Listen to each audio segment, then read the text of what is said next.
মাছের কাঁটা গলায় আটকে গেলে আপনারা কিভাবে এর সমাধান করবেন? আপনাদের গলায় যদি মাছের কাঁটা অথবা মাংসের হাড়ের টুকরো যদি গলায় আটকে যায়, তাহলে আপনারা খুব সহজেই সেটা বের করে নিতে পারবেন। তো বিস্তারিত জানার জন্য আপনারা ভিডিওটা পুরো মনোযোগ সহকারে দেখুন। যদি ভিডিওটা ভালো লেগে থাকে তাহলে অবশ্যই একটা লাইক দেবেন। নমস্কার বন্ধুরা, জয় গুরু, জয় বা কাল ভৈরব। তো বন্ধুরা, আপনারা সকলে কীরকম আছেন? আশা করি গুরুর আশীর্বাদে আপনারা ভালোই আছেন।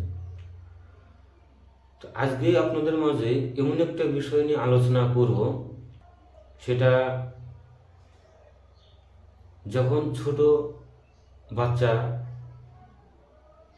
মাছ কিংবা মাংস খেতে গিয়ে গলায় মাছের কাঁটা অথবা হাড়ের টুকরো, হাড়ের টুকরো গলায় বিঁধে যায়, তখন আপনারা ডাক্তারের কাছে যান কিংবা অনেক কবিরাজের কাছেও আপনারা গিয়ে ঝাড়ফুঁক করে নামিয়ে নেন। আজকে আপনাদের মাঝে এমন বিদ্যা দিব, সেই বিদ্যার দিয়ে আপনারা এটা নামাতে পারবেন নিজেরাই। কারণ এটা এই জন্যই আপনাদের মাঝে দিচ্ছি, আমি এখান থেকে বসে যে কোনো ব্যক্তির যত দূরেই হোক, যদি কোনো বাচ্চার যদি গলায় মাছের কাঁটা আটকে যায়, তাহলে আমি এখান থেকেই ঠিক করে দিতে পারবো। আমি এখান থেকে তাকে সেই কাঁটাটা নামাই দিতে পারবো। কিন্তু অনেক সময় আপনারা কিন্তু এটা আপনাদের মনেও থাকে না, সবসময় আমি কর্মটা করতেও সময় পাই না। সেজন্যই আমি দ্বিতীয় প্রকারের যে মন্ত্রটা আছে, যেটা সামনাসামনি দিয়ে যেটা কাজ করা যায়, আমি যেটা কাজ করি, আমার নিজস্ব কাজ করা বিদ্যা আপনাদের মাঝে আমি দিচ্ছি। তো আপনারা এটা ব্যবহার করলে অবশ্যই উপকার পাবেন। কারণ গলায় যে মাছের কাঁটা বিঁধে, সেটা কিন্তু বড়দের খুব কম হয়। কারণ বড়দের হয় না, বেশিরভাগ বাচ্চাদের হয়। এবার বাচ্চাদের যখন হবে, তখন আপনারা এটা ব্যবহার করলে 2-4-5 মিনিটের মধ্যে আপনাদের সেই কাঁটাটা নেমে যাবে। এটা কি করতে হবে? আমি যে বললাম যে 2-4-5 মিনিট লাগবে না, খুব জোর হলে 1 মিনিট থেকে 1.5 মিনিট লাগবে।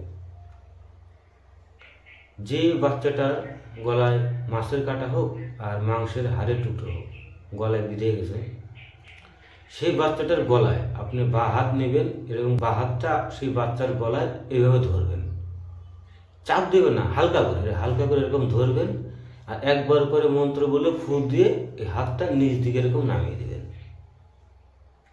এরকম মন্ত্র বলবেন, ফু দিবেন, ফু দিয়ে আবার হাতটা এরকম নিচ দিকে নামিয়ে দেবেন। কিন্তু এই যে মন্ত্রটা যে আপনারা বলবেন, এবার কতবার বলতে হবে এর কোনো নির্দিষ্ট কিন্তু গুনতি নেই। 3 বার, 4 বার, 7 বার, 10 বার, 11 বার, এর কোনো গুনতি নেই।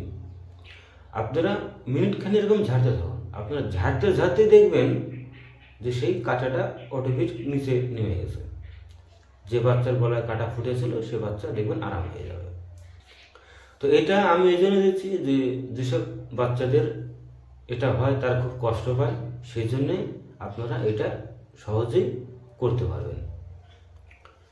তো এই মন্ত্রটা যদি আপনারা পারেন, তাহলে যে কোনো তিথি দিন দেখে, শনিবার, মঙ্গলবার, অমাবস্যা, পূর্ণিমা দেখে আপনারা 108 বার এই মন্ত্রটা জপ করে জাগিয়ে নেবেন, তাহলে খুবই ভালো।